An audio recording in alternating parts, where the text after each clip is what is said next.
Welcome and thank you for joining us today for our webinar and Ask the Expert session, Cash is King, but Marketing is Everything, Part 2, presented by Peter Vessenes.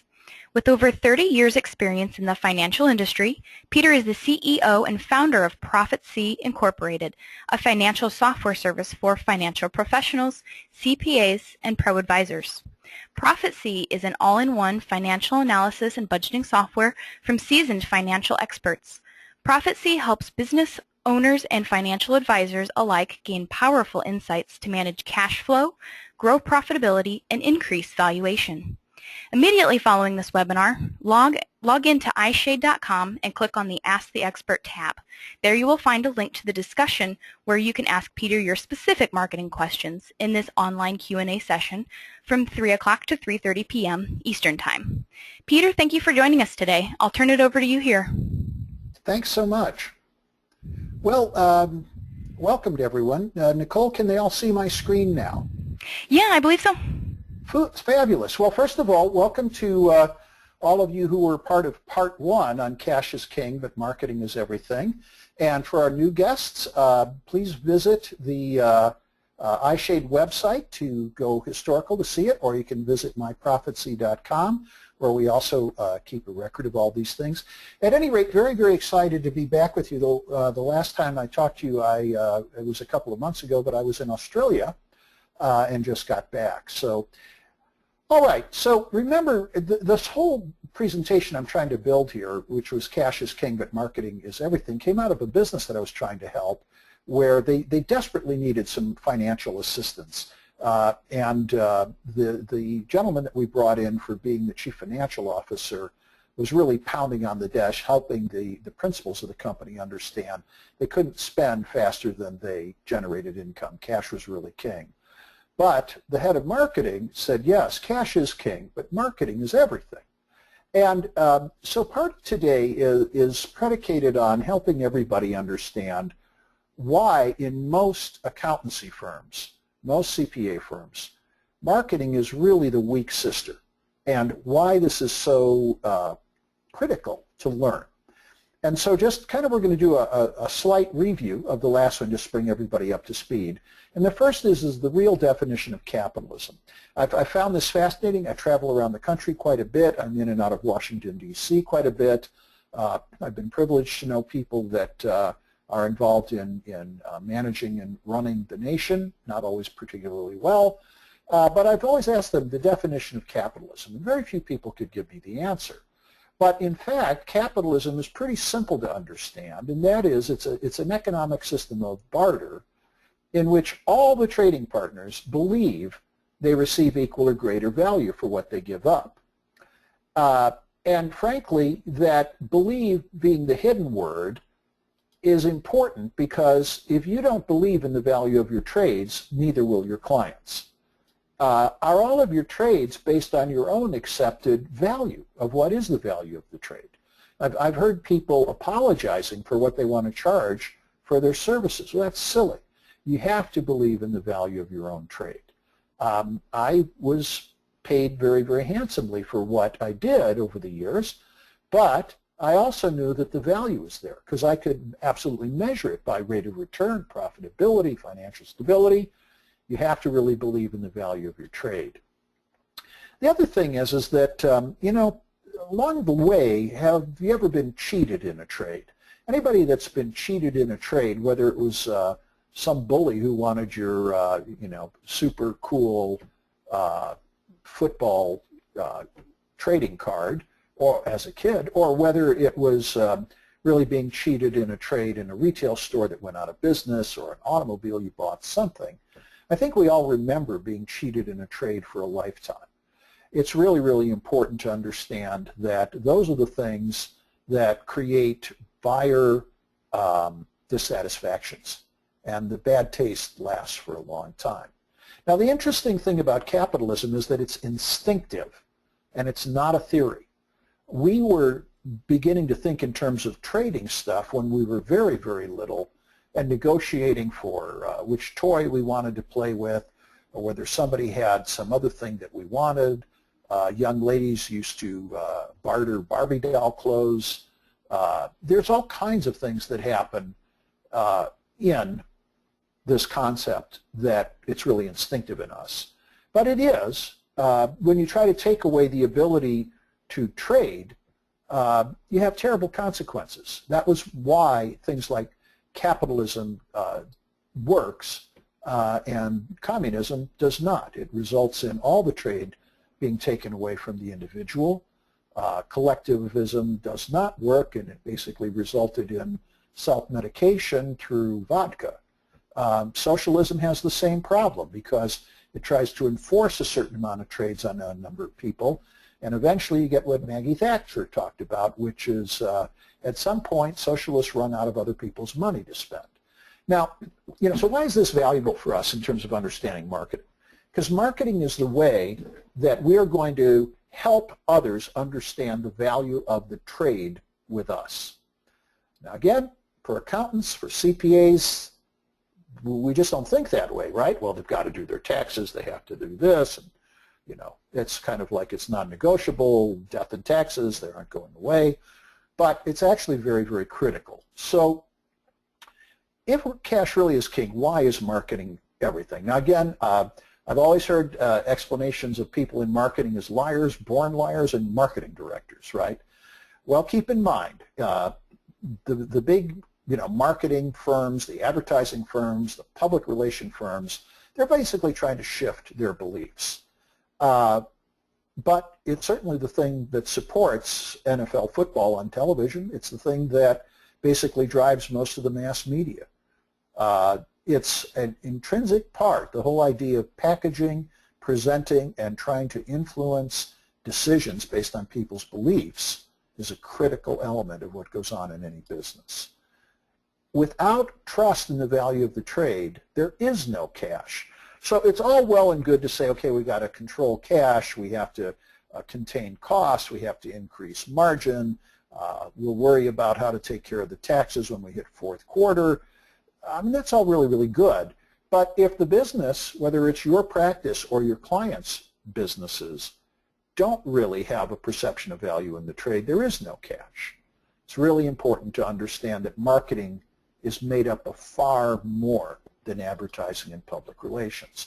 So again, the first session in this, we went through the 12 elements of marketing. There's competitive analysis. Who do you compete against, and how do you stack up? How do they stack up?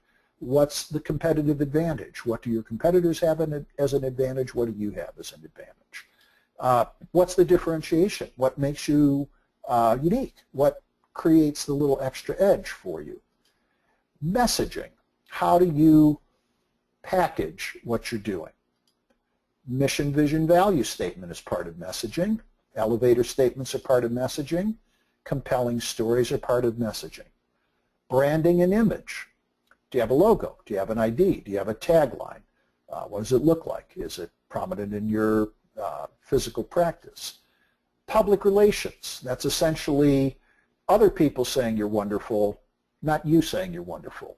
You saying you're wonderful, that's advertising. Pricing. Are you a price performance leader? Are you a value proposition? Or do you do comprehensive, in-depth type of strategies in terms of tax, estate, helping your clients keep more of what they make, not just helping them figure out how to make more. So how you price your services is part of marketing.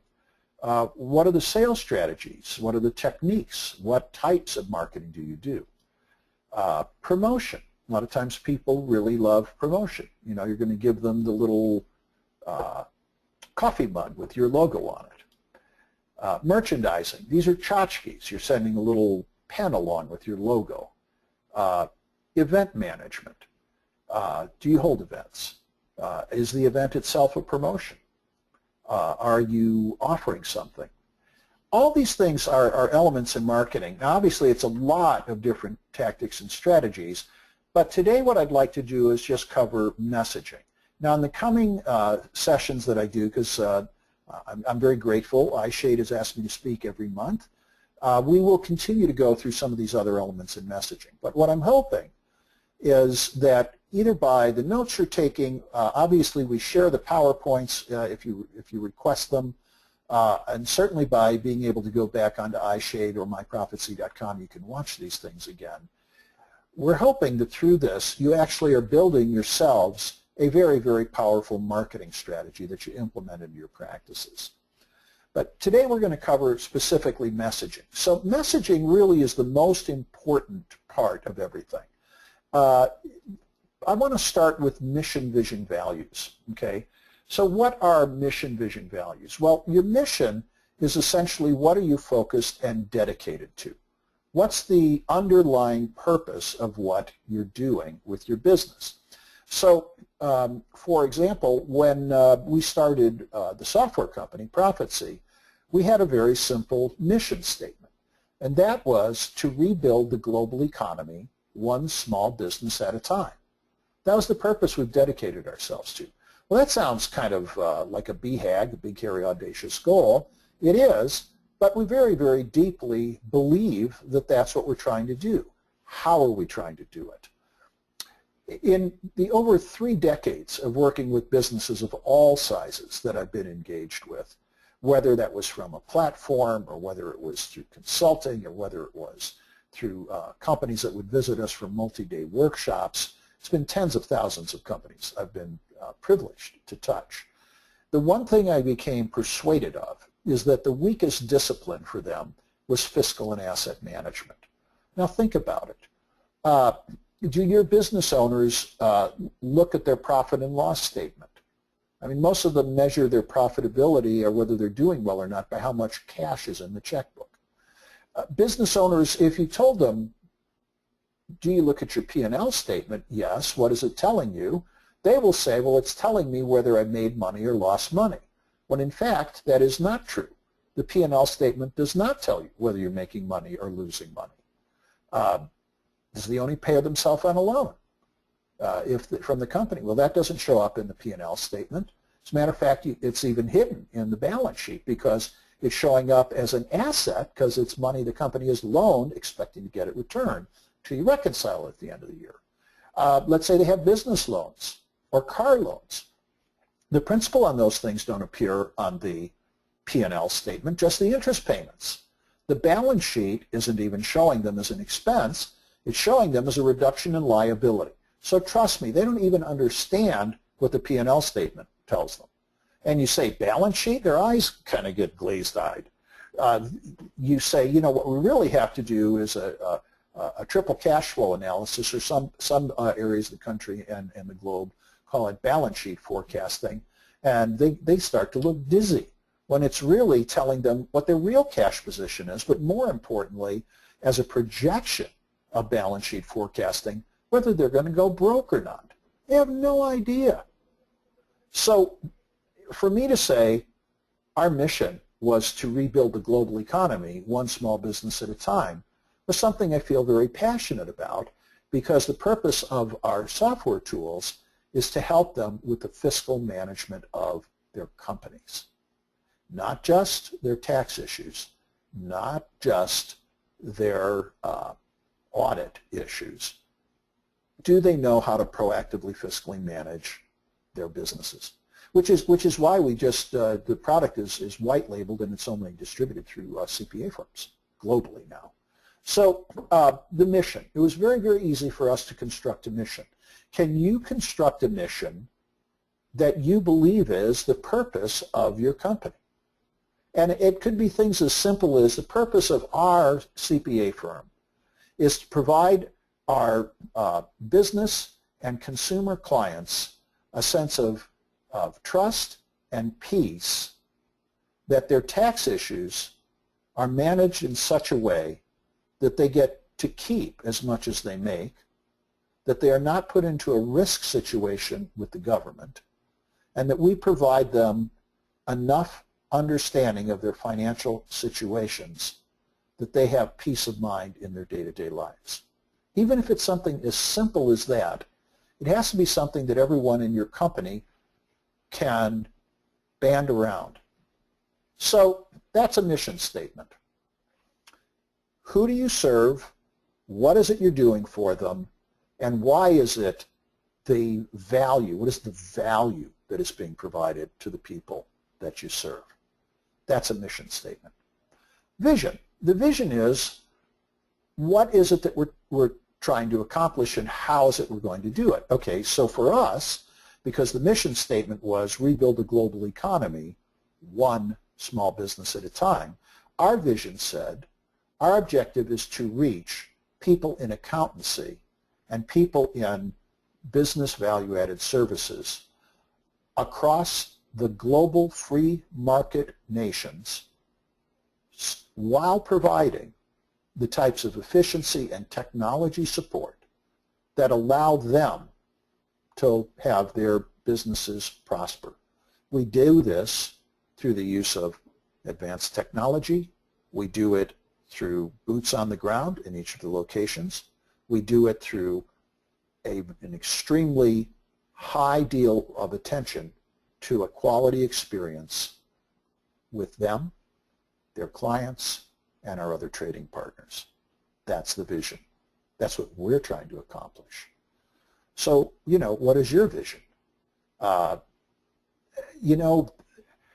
do you build this for your own practice? Well, it might be something as simple as we do this by making sure we have experts in the various unique types of tax and audit services that we provide, that the team works synergistically, that clients can call us and receive responses in reaction to us no longer than 24 hours from the time of the initial call, and we're there proactively for our clients. It could be something as simple as that, but without stating it, it doesn't really get ingrained into the culture of your company. It's imperative that your mission, vision, value statements are documented, they're distributed, and they're shared with everyone. Now, I'm going to talk about why, but in just a moment, because I want to talk about values. The value statement is by what standards you choose to fulfill the practices of your business. Now, obviously, if you're a CPA or you're an accountant, you have a fiduciary responsibility. If you're offering financial services, you have a fiduciary responsibility. For us, we're taking the lives of whole companies on a global basis and building the type of projections and risk and cash flow elements that are done by multinational corporations to small businesses. If we screw up with our numbers, that can be the destruction of whole companies. So obviously, there's a certain set of values that each of us have to do in order to provide the services that we do. And so the value statement is basically the standards by which you fulfill your business practices. Now, mission, vision, value statements are frequently kind of crafted. It's a MVV in a box. I've even seen software that is helping you create your mission, vision, value statement. I don't buy into that. I think this is a very deep, soul-searching set of questions that you have to ask yourselves. You should do it with your partners, with your teams. And once you craft it, you need to be able to fit it onto like one-page document. One of the things that we've always suggested businesses do when they built their MVV is that it is on 1.5 by 11 page. You put it in a frame and you hang it on the wall where your clients walk through, but also put it on the desk of everyone who works there. Why? If the mission, vision, value statement is reinforced and it gets into the deep parts of who you are, it hits your soul, the moment-to-moment small decisions that people make, the little micro choices that they make along the day, are crafted along the mission, vision, value statement. They actually shift the way people do and view business. It might not change how skilled they are in what they're doing, but the underlying purpose, the atmosphere, the actual energy that is put into the room is very, very different. If you've ever walked into a restaurant or a club or a country club even, and you just didn't get the right vibe, you just sense something is a little off, well, that's a lot of what happens when people wander into businesses that inherently don't have a mission, vision, value statement, whether it's actually documented or not documented or even crafted, but they're still there. Mission, vision, values is always still there. But it's not something that they agree with. They can sense the frequency of it. You sense the frequency of it. If you do not define your mission, vision, value statement, the client experience is going to be essentially terrible. Ask yourself, how frequently do you get a call from a client? How quickly do you react and respond to the calls from them? That might seem like a very small thing, but it is setting up a set of beliefs on your clients and customers. And they aren't apt to send you referrals if that experience isn't that great. So if you have now a mission, vision, value statement, now you can create an elevator statement. Now what's an elevator statement? An elevator statement is if you're in an elevator, you've got about 9 seconds between where you got on and where you get off, and somebody says, well, what do you do? And you need to be able to express to them what you do in a very short period of time. So the typical way that people in the CPA industry respond is, well, what do you do? Oh, I'm an accountant, or I'm a CPA. Wow, boy, that was really interesting, wasn't it? An elevator statement is basically the ability to play off of the mission, vision, value statement and make something that is memorable to the person you're talking with.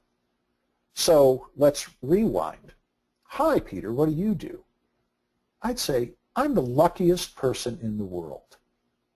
I get to work with individual families and businesses to help them understand how to manage their way through the incredible morass that is the tax systems in this country so that we can help them reach financial stability, an improvement in their net worth, the ability to pay their taxes legally but keep as much as they can. I'm very, very privileged. I'm part of PKV accounting. Now, tell me what the difference in that was. It was a value statement. It was who I served. It was why I'm the luckiest person in the world. And it was the benefits that I provided. Now, somebody listening to that go, oh my God, my CPA doesn't treat me that way. What's going on there? So you need to be able to craft an elevator statement where the messaging is focused towards your prospects, your target audience, your existing clients, but the messaging is about the value statement they're getting. Remember, the definition of capitalism is where all the trading partners believe in the value of the trade. Now, you know, in the United States, essentially, I think a lot of the CPA industry has been kind of in a fat, dumb, and happy position since the late 1950s. Now, why would I say that? Well, the gross domestic product in the U.S. until the most recent presidency has grown, even in times of recession, has grown at a rate that's faster than the rate of inflation combined with the rate of legal employment. In other words, the number of people available to work plus the rate of inflation, that the gross domestic product has always gone past that. Now, it got perilously close to stopping in the Jimmy Carter years, and during the Obama years now it's actually gone in reverse. The government may say, well, GDP growth was 1%, but they haven't accounted for the growth in the population, in other words, the increase in the number of available workers, or the fact that here in Minnesota, 50% of the population in the United States, in the state of Minnesota, is only on part-time work, so the unemployment figures look low. But that's only because they're not counting these people who are part-time. They're counting them as if they're full-time. And they don't count people who've gone off of literally getting unemployment benefits. The actual number is crazy high. It's insane. Now, what does this have to do with CPAs? Well, you know, the one thing you can say about the United States is the tax laws are not only complex, they change every 2 years, which is why you know, for your CPE credits, we have to go out there and do 40 hours, 80 hours, 100, 120 hours a year just to stay current and keep the licenses. And because the combination of the growth of the GDP and the combination of the growth of the population and they have to have their taxes done, this is fat, dumb, and happy. You're always going to have more new clients. That's what changed when everything blew up in 2009. And unfortunately, the policies of the current administration have not generated a recovery, financial recovery. So a lot of accounting firms in the United States are really suffering. It isn't a fat, dumb, and happy environment. Now, if it was fat, dumb, and happy, who cares whether you have a great mission, vision, value? Who cares whether you make an excellent elevator statement? Yeah, I'm a CPA. That might have worked. That isn't going to work in today's world. You have to get your messaging down. And finally, let's say on that elevator statement that, James Charles, who's standing next to me and asked me the question, he says, "You're an accountant?" I said, "Yes." "I've never seen an accountant that excited about what he's doing." And I'd smile back and say, "Well, I guess they're not really doing what I'm doing, are they?" "Well, what are you doing?" Okay, so the elevator statement has created a circumstance where they are saying, "Tell me more, tell me more." Now, when I have someone that is telling me they want to hear more, I'm going to tell them a compelling story. Now, what's a compelling story? It's a story that has certain characteristics in it that I know will get them excited about the possibility of coming to let me help them. Compelling stories have very specific component parts.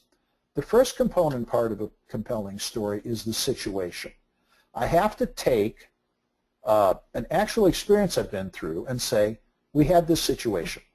So the situation might have been, I had a husband and wife team that had built this business.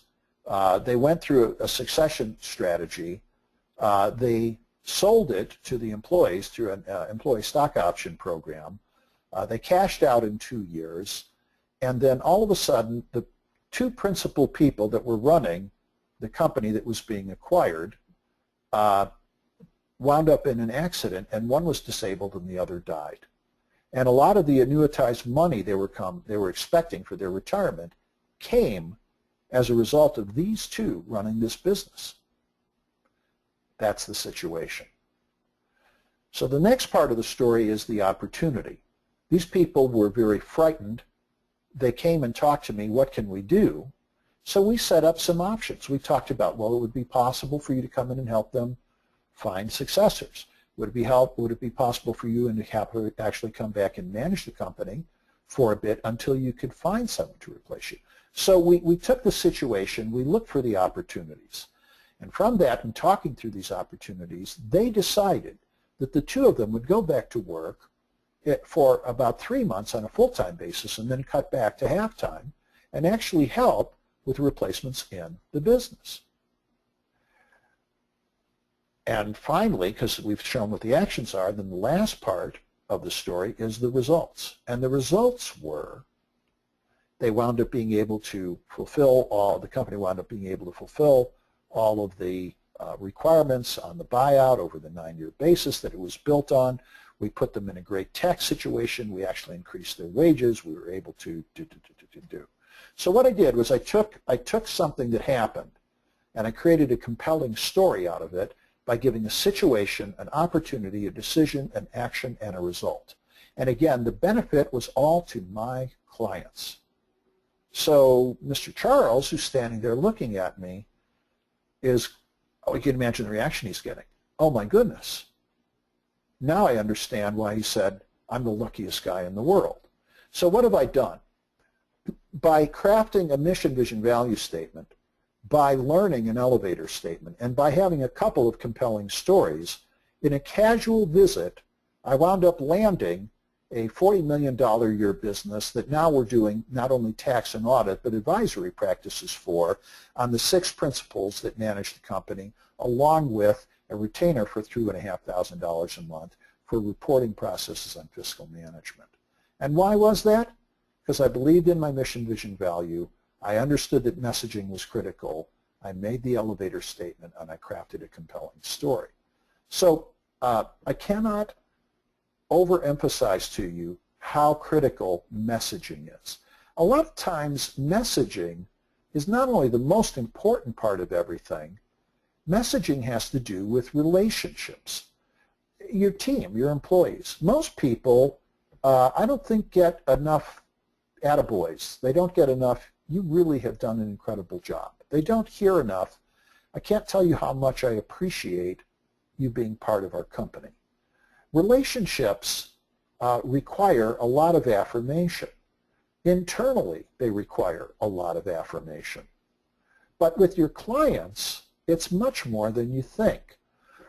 People learn to trust one another, especially in business practices, because they have a deep sense that this person is worth trusting.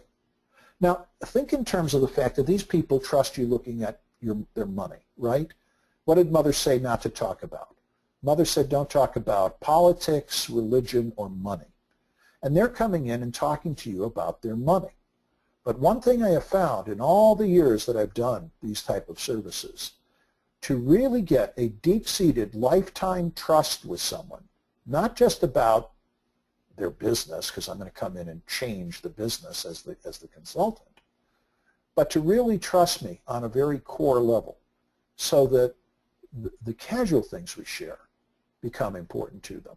That takes about 2 years. And I also know that if I'm just talking about stuff or money or KPIs or cash balances or cash flow projections or any of that stuff, balance sheet issues, I'm mostly talking over their head. They don't understand what I'm talking about, even though if I slow down and explain it to them to make sure I explain it to them, because that's my professional responsibility, I've really missed the point. I learned long ago that when I'm building a professional relationship with someone, I have to spend 2 to 3 times as much time talking about them on a personal level as I do talking about it on a professional level. How's Kathy? How are the kids? I know Jules, your son, is heading off to college this year. Has he figured out where to go? These are very, very simple statements. But what it tells my client is I have a deep personal interest in their life. Let's face it, the world is a crazy place. There's no security in the world without money, which is why the dependent class keeps buying into the government giving them everything from those who are not dependent. But it's also why the only way out of this is for people learning how to discover who they are and making a contribution that people want to trade with them in. It's a very, very personal thing. Money is a personal thing not just because it's money, but because it's their survival. I need to take an interest in the personal lives, not only of my employees, but in the personal lives of my clients. Now, I'm not talking about becoming a gossip monger, but I am talking about letting your clients know that you're important to them and there's an interest in that. This is why it's so critical that messaging is about relationships. It's not just about services. It's always about them. If you look at every example I've given up to this point, how much did I talk about me? Almost nothing. The best thing I can say about me was I'm the happiest guy in the world because I get to, boom, provide these services for people like you. It's always about them. They're there because they have a critical need that's inflicted on them by government, and you're there to provide that service. Always remember that what you're doing is about them. 3 to 1. I think if you follow a guidelines of 3 times as much time about the relationship and one block of time about what you're technically providing for them, then you're right on track. Now, obviously, if you're providing consultative services, you don't burn up the hour by talking for 45 minutes about personal things, then 15 minutes about the financial reports. But before I got there, I had to have had enough time in the relationship that they trust that when we talk about these financial things, I'm going to open up and saying, how's Kathy? How's Justin? Where are things going? I know your daughter is. That's great. Let's move on to the reports.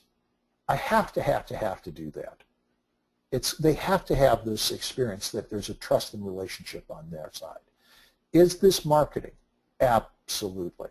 I'm trying to shape their belief patterns because I'm trustworthy to do it. So much of it is in the nuances. It's the little things. It's the little inflections of the voice. I was once told after working with a major corporation something very, very interesting. The president of it was a Fortune 200 company, sat down and he said, Peter, he says, I've watched how you manage yourself within the team. I've watched how you manage yourself with me. I've watched how you graciously tried to persuade me that the conclusions you were coming to were really my ideas all along. He started laughing. He says, no, I'm not saying I don't appreciate that. He said, but I want to tell you something. I'm so grateful you are a moral and ethical guy, because if you weren't, you'd be the best con man on the planet. That's how much nuances make a difference. The slightest things that come out of you, the slightest ways you say something, even irritations, pace in your voice, how quickly you talk, whether you're a motor mouth or had one too many coffees, all those things make a difference. But people are very astute. They want to believe in your motivation. They want to believe in your purpose. And mostly, whether it's overtly or subliminally, they want to know that you're concerned about them. Without those things there, the nuances in your communication are going to fail. Messaging. So what do we have here? Well, there's mission, vision, values. Who to, why them, and the high purpose. Vision. How do you really fulfill the mission?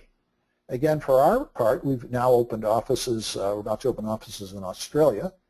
I was actually called by the British consulate in the United States asking would we consider opening offices in the United Kingdom. So I've been very gracious. I've gotten a diplomatic pass. I get through the fast line at Heathrow. Why would they do this? Because when we visited, they saw that the purpose of my company was not just to hire a lot of Brits. It was to take the people we hired and provide services that created financial health and stability to thousands of businesses in the United Kingdom. They believed in our mission, and they've been very, very gracious. The Queen is helping me get there. What are our values? What are the standards, benchmarks, ethics? How do we go about doing it? That's how you want to build your mission, vision, value. The elevator statement. I'm the luckiest person in the world. Who do I serve? What do I provide? The compelling story follows the elevator statement. It synopsizes the mission, vision, value. It's an actual story, and it tells it with a SODAR, situation, opportunity, decision, actions, and results. So, in summary, you have to make your target audience believe in the value of what you have to offer. And there's a very structured way of making that happen. And ultimately, by doing this, you've taken one more step along the way for understanding that marketing is everything. Because if you're not helping your clients understand what it is that they're being provided and the way you're communicating in what they're being provided, you're essentially going to have to survive on being fat, dumb, and happy. And I don't think in the global marketplace that's what's going on right now. At any rate, this has been a delight. There's a continuing series on this. I'm going to get through all 12 of the disciplines in marketing. And at this point, I'm going to turn it back to Nicole, our hostess, which this has been just a delight. And obviously, get on the website. If you have any questions for me, we're very good at responding and reacting to them. So, Nicole, it's over to you. Thank you, Peter. I appreciate it. Now I'm going to show you guys how to move on over to iShade.com for our Ask the Expert series. Let me make sure I've got my screen showing here. Okay, so what you'll want to do is basically go on to iShade.com. You're going to go ahead and log in. Click on Ask the Expert. Then from there, you'll click your Join Now button. And then here at the bottom, you can ask any of your questions, and you have the option to ask anonymously if you'd like. Thank you guys for joining us today.